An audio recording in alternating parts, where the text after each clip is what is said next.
muridku dan baptislah mereka dalam nama Bapa dan Anak dan Roh Kudus. Dan ajarlah mereka melakukan segala sesuatu yang telah kuperintahkan kepadamu. Dan ketahuilah, aku menyertai kamu senantiasa sampai pada akhir zaman. Amin.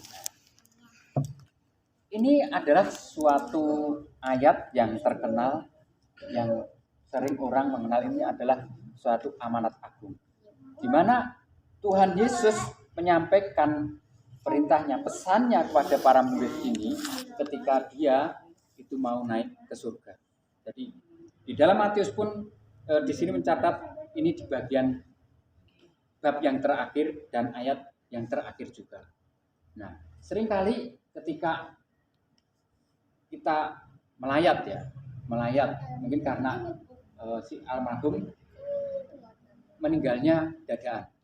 Kadang-kadang orang cerita, orang tanya, ada enggak pesan-pesan terakhir? Pernah dengar nggak? Dan itu sering sekali. Nah, kira-kira dari keluarga kalau dimintai pesan itu, apa yang akan dilakukan? Dari pesan itu, dia akan mengusahakan pesan itu supaya apa? Supaya dilakukan. Mungkin dari hal-hal yang tidak ada, tidak punya, itu diadakan. Supaya apa? Pesan yang terakhir ini itu bisa dilakukan. Itu hal yang mungkin bagi masyarakat Jawa ini istilahnya sangat keramat ya, sangat sakral, dan ini harus mau tidak mau harus dilakukan. Itu namanya suatu pesan terakhir. Demikian juga ketika Tuhan Yesus memberikan pesan ini kepada muridnya, apakah murid-murid ini juga melakukan? Tentu dia akan melakukan. Nah, sekarang kita ini adalah juga murid-murid Kristus. Kira-kira apakah kita juga akan melakukan apa yang dipesankan Tuhan Yesus? Mengenai amanatnya yang terakhir ketika Tuhan Yesus melayani di bumi ini, masih di bumi ini. Ya. Kita akan belajar beberapa hal di dalam ayat ini. Yang pertama, dikatakan bahwa pergi jadikanlah semua bangsa murid.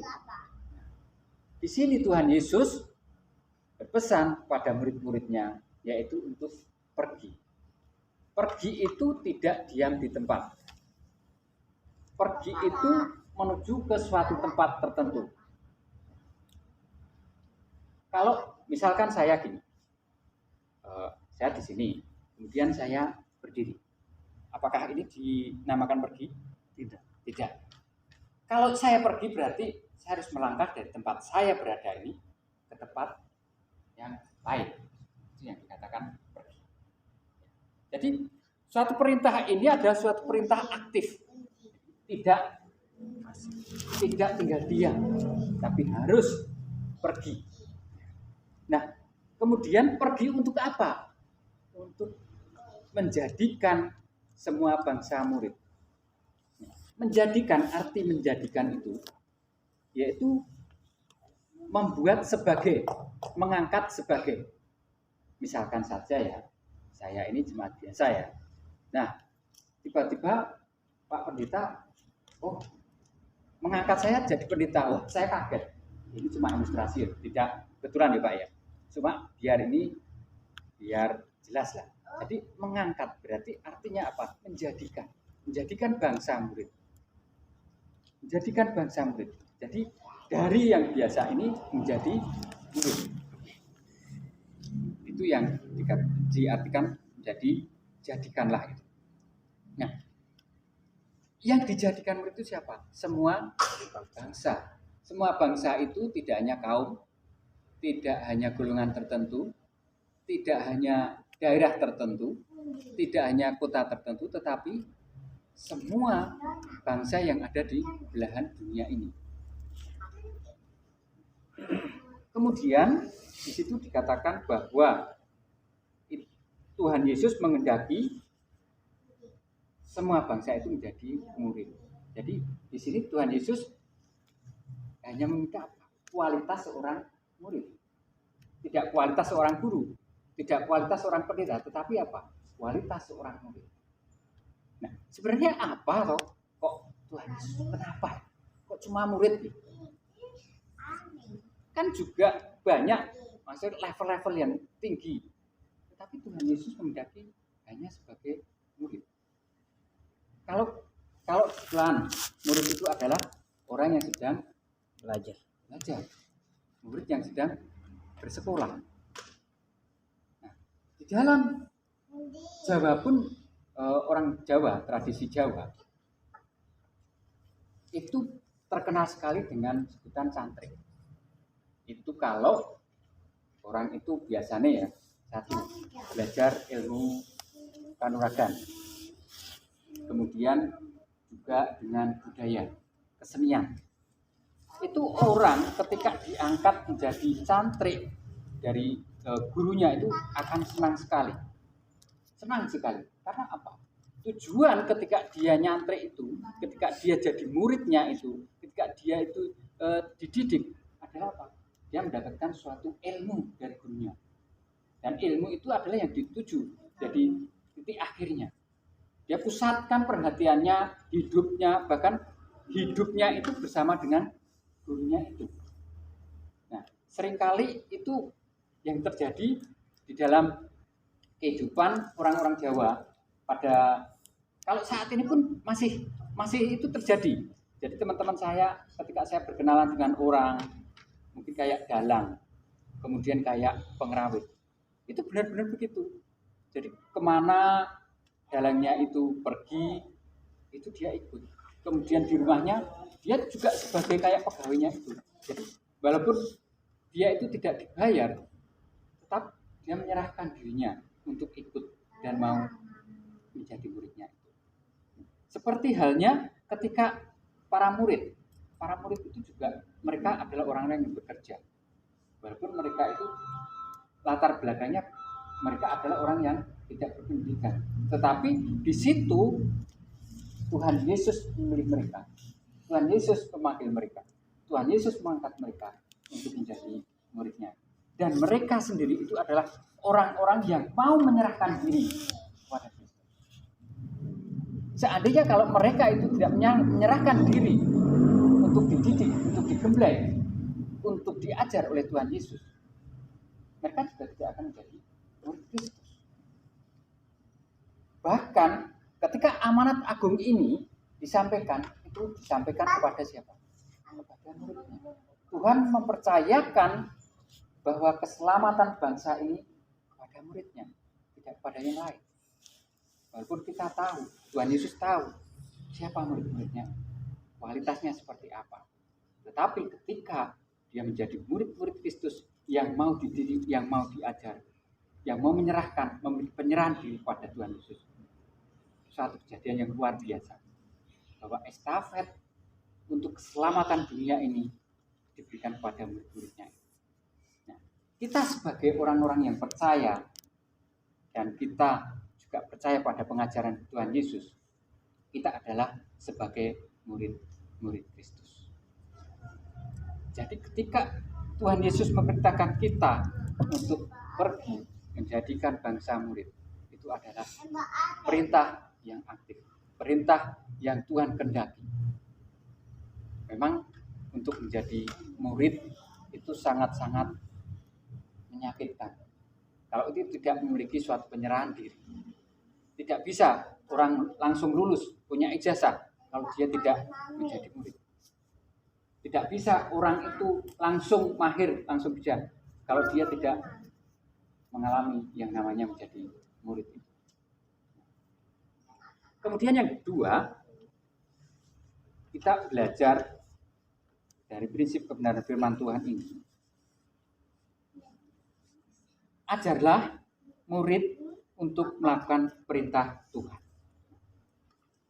Ketika orang yang sudah percaya pada Tuhan Yesus dan kemudian dibaptis, kalau ayat ini tadi juga dikatakan dan baptislah, karena ini wewenang dari Bapak Pendeta ya. Ini tidak saya bahas ya. Tapi yang saya garis bawahi adalah ketika orang sudah menjadi murid Kristus, dia sudah memiliki suatu sikap yang mau dia rela diajar. Yang kedua adalah bahwa ajarlah murid itu untuk melakukan perintah Tuhan. Nah, ini ketika saya belajar di ilmu berkhotbah ini, guru-gurunya ini mengajar apa? Secara teori, ya, teori diberikan. Ya, mengenai pengajaran bagaimana caranya, itu teorinya ada. Nah, kemudian yang kedua, bahwa para guru ini memberikan apa? Teladan bagaimana caranya bisa berkhotbah, bagaimana menyampaikan firman Tuhan itu diteladani. Nah, juga diberikan contoh ketika menyampaikan firman Tuhan, contoh bagaimana ketika mengupas firman Tuhan itu diberikan. Jadi di sini juga kami dilatih apa? Dilatih untuk menyampaikan benar-benar firman Tuhan. Jadi di dalam suatu proses yang namanya antara murid dan guru ini harus serasi. Ada suatu penyerahan dari muridnya dan juga bagaimana seorang guru ini mendidik, mengajar, melatih, bahkan juga menegur ketika mengalami suatu kesalahan. Ketika sudah klop, pada akhirnya akan bisa berjalan dengan baik. Dan ini yang Tuhan kehendaki.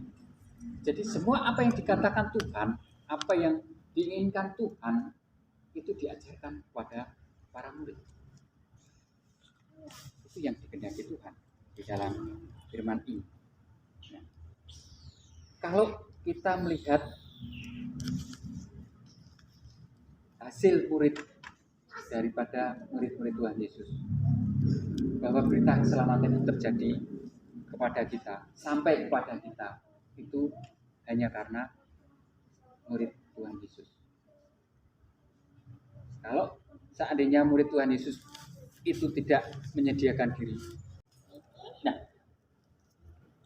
menyertai itu adalah sesuatu hal di mana ini penyertaan, bahwa Tuhan itu menjadi suatu pembela, penolong. Kalau di terjemahan bahasa Jawa itu lebih bagus lagi saya melihatnya. Saya bacakan ya. Lan padha diwulango netepi sabarang kang wis dak dawuhake marang kowe kabeh. Lah aku nunggal karo kowe ing sadina-dina nganti tumeka ing wekasaning jaman. Di sini dikatakan aku nunggal karo kowe. Artinya apa? Nunggal itu bersatu, menyatu dengan kita. Penyertaannya Tuhan itu dengan cara apa? Dia bersatu dengan kita. Ketika kita sudah mengakui bahwa Yesus sebagai Tuhan dan Juru Selamat pribadi pun, bahwa Tuhan itu sudah ada di dalam diri kita. Nah, penyertaan Tuhan itu tidak hanya sekali, dua kali, tetapi senantiasa, terus menerus. Dari hari Senin, Selasa, Rabu, bahkan hari Senin lagi, terus Tuhan itu berikan penyertaan, berikan pendampingan di dalam hidup kita. Kalau dikatakan di bahasa Jawa tadi, aku nunggal karo kowe. Aku nunggal itu bersatu. Nah, misalnya begini, ketika dulu waktu saya kecil, itu sering sekali itu saya dikasih tugas oleh ibu saya itu untuk membuatkan bapak saya air putih hangat manis. Nah, ini saya diajari ketika membuat itu, pertama ambil gelas, ambil sendok, kemudian dituangi gula, setelah itu dikasih air panas. Kemudian diaduk. Gula ini larut dengan air. Nah, ketika sudah larut dalam air ini terasa apa? Manis sekali, manis gitu. Jadi artinya manunggal itu menjadi satu. Saya sudah tidak bisa lagi memisahkan antara air dengan gula karena sudah menjadi satu. Ini sudah tidak bisa dipisahkan. Saya tidak tahu cara memisahkan antara air dengan gula kalau sudah menjadi satu ini. Saya juga pernah mengalami waktu muda saya itu, saya sering ikut belajar ilmu kanuragan, bela diri, ya gitu. Sering berpuasa, sering ke tempat tertentu untuk saya ini bisa istilahnya